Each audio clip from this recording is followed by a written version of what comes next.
Oh hello, welcome to finishing a show that has a conclusion that I wish I could unwatch, and now I'm gonna trauma dump the reasons as to why I'm now medicated. Previous parts are up there, or maybe it's Maybelline. Much like the other episodes, episode 4 begins with a wholesome choking between two consenting parties that doesn't end with a manslaughter charge. Oops, spoke too soon. Before the culprit is revealed, we cut to the intro. It wouldn't be much of a story if we knew from the beginning that it was Dead Girl. Foreshadowing is a literary device in which the remaining members of the Scooby Gang watch static.mp4 that Shaggy found last episode. Everything it explains? We already know. Some might even say it was pointless. What we do learn though is that the guy who got murked by a schoolgirl in the first scene came to investigate the school as if there was anything he could do, and got killed in the process. Success is best measured by not measuring success. How convenient that Dead Girl is stuffed into a closet with the victim. It's almost as if she didn't do it. Blue Girl tells us that there's only one possible way for them to escape, by curb stomping the Demon Girl and lighting the bastard on fire. Except I was lying and I made it the fuck up, because that would be too easy. They must appease the gremlins and make the Demon Girl repent. Hey, me here, isn't that what you crackers were doing anyway? Don't make it sound like you cracked the code and had a new revelation. You're already half done. Good luck, bro. Crazy bitch laughed in my face when I ate shit going down the stairs. The only thing she's sorry for is not being able to see me do it again. One away from a free Starbucks coffee. I'm jealous. I stand corrected. You're overdue for your coffee. My condolences. Blue Girl asks if the two of them still have their paper pieces. I swear to God, bitch, if you misplaced it, I'll be misplacing my remaining shoe up your brown balloon knot. You should make my earthquake. Hey.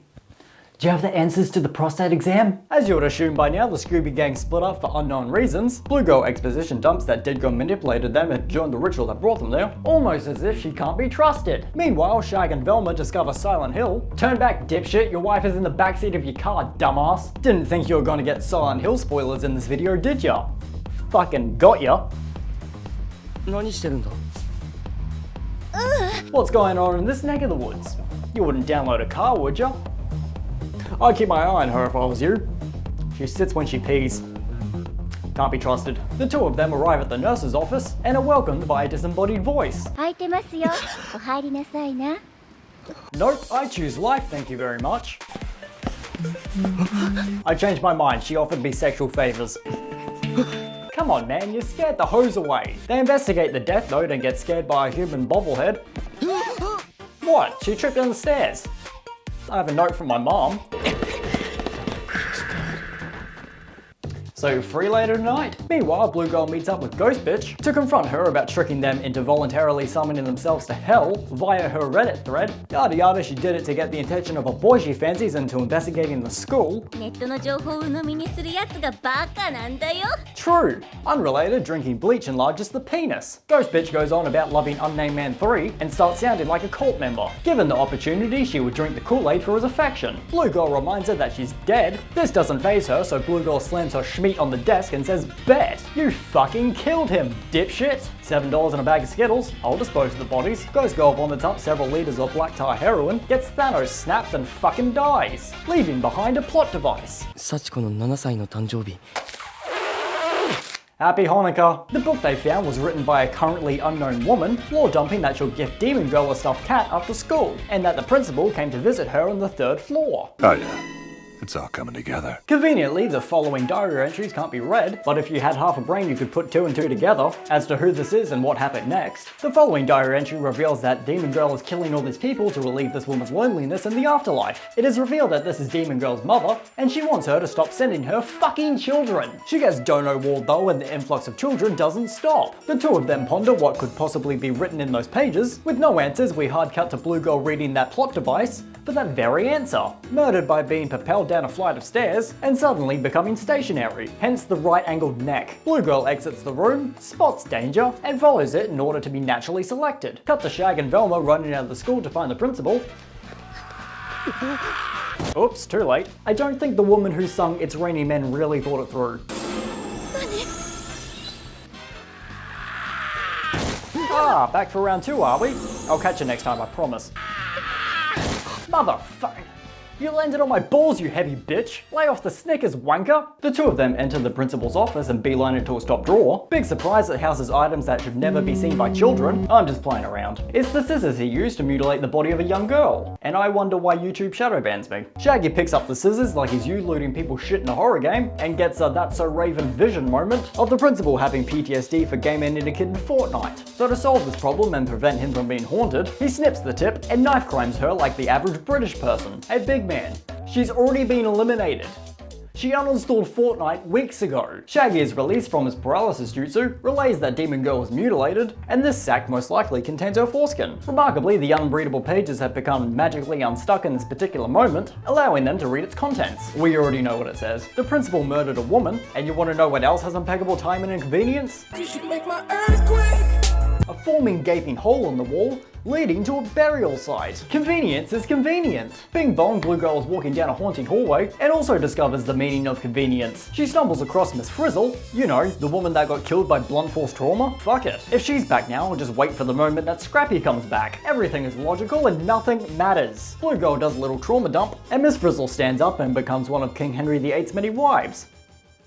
Dear creator of Corpse Party, I've enjoyed your story thus far, despite your story's many convenient conveniences. One question or critique I have regarding episode 4 is why you would bring back Miss Frizzle from her presumed death and have her die a second later to serve no additional purpose. 0 out of 10, literally unwatchable. Yours truly, Autistic Virgin. Shag and Velma descend into John Wayne Gacy's basement and hide underneath the torture table before they're noticed. For shock value and or to progress the story, John drops the body on the floor next to their faces, rather than using a perfectly functional table. You remember your friend that was hanging like a piñata? Surprise! John snips her tip and drags her out of the room. Let me get this straight. You made your job more difficult by laying her body on the floor to cut her tongue out, and you didn't want to use the table? Conveniently, you did it at the right time and place for the main character to witness it, and proceed to leave accomplishing nothing but being a plot device. Eat shit, bro. The two of them run after her because of course they do, resulting in them getting separated. Blue Girl wakes up in a basement furnished with a blood pit. Shaggy arrives and they have a family meeting outside in the hallway. Gremlin Girl shows up and tells them that Velma is battling with the strongest demon of them all, depression. Spooky. At this stage she can't leave until she cures her depression. So never. Shaggy asks the gremlin if they can leave without using their own original paper pieces. As you would assume, we hard edit to the next scene without an answer. Shaggy and Blue Girl discover 2 rotting corpses and gets jumped by a toddler wielding a pair of scissors. Shaggy pushes the woman out of the way and Demon Girl's alter ego joins the battle. Before we watch a hate crime take place, let's check in to see what Velma's doing. Velma's watching my favorite Nickelodeon show, Necking Your Best Friend. Plot twist, she killed Daphne and is just now remembering that she has multiple personality disorder. Oops. Velma gets a conveniently timed text message from Daphne asking if they could become friends again. Very wholesome. You think she knows she's already dead, and just like that she cures depression. It's just that easy. Shaggy gets stabbed by a pointy object and flung across the room. Velma with a new prescription of Happy Pill shows up, and Shaggy talk no jutsus his way out of getting murdered. I am Lord Sparklebottom, creator of the neck twisters. Yes, spooky. Yada yada, Principal Sparklebottom twists the necks of 2 women. The first time was an accident, but the second time, that's a pattern. Demon Girl decides murder is no longer for her now that they know about her malleable neck. I'm sorry, you don't get to cry. You turn Shaggy into a jelly donut. Demon Girl and her split personality receive her tongue bag back and a disfigured plush cat. Cries like a bitch, apologizes and fucks off to heaven. Hang in there, we'll deal with you in a second. The ground starts shaking like it has Parkinson's. Gremlin bitch shows up to tell the remaining members of the Scooby gang to hurry up and fuck off already. They piss bolt out of the building and commence the ritual. Before doing so, Shaggy confronts Velma about her fake paper piece and offers her his piece instead. It's all good because he has Scrappy's piece. They do the trade, commence the ritual, and we get a close-up of a wallet that will surely have nothing to do with anything that happens next. They're transported back to the overworld where everyone lives happily ever after. Need a hand? Alright, let's break this down. Shaggy has both his piece and his sister's piece. He gives his piece to Velma, leaving him with his sister's piece. But we come to learn that Shaggy has someone else's paper piece, not his sister's. That leaves both of them with pieces that don't belong to them. So by all accounts, They should both be dead. This makes no fucking sense. Am I missing something? The story ends with the Marvel post-credit scene where Velma has locked herself into her room and talks about her dead friends that her mother doesn't believe exist. L+ ratio. And now she lives a lifetime of PTSD. I like to imagine Blue Girl is thriving. In conclusion, I find this anime entertaining, despite its many predictable outcomes and convenient conveniences. I give it a 6.5 dead kids out of 10. Bon voyage, Power Bottom. What does Scooby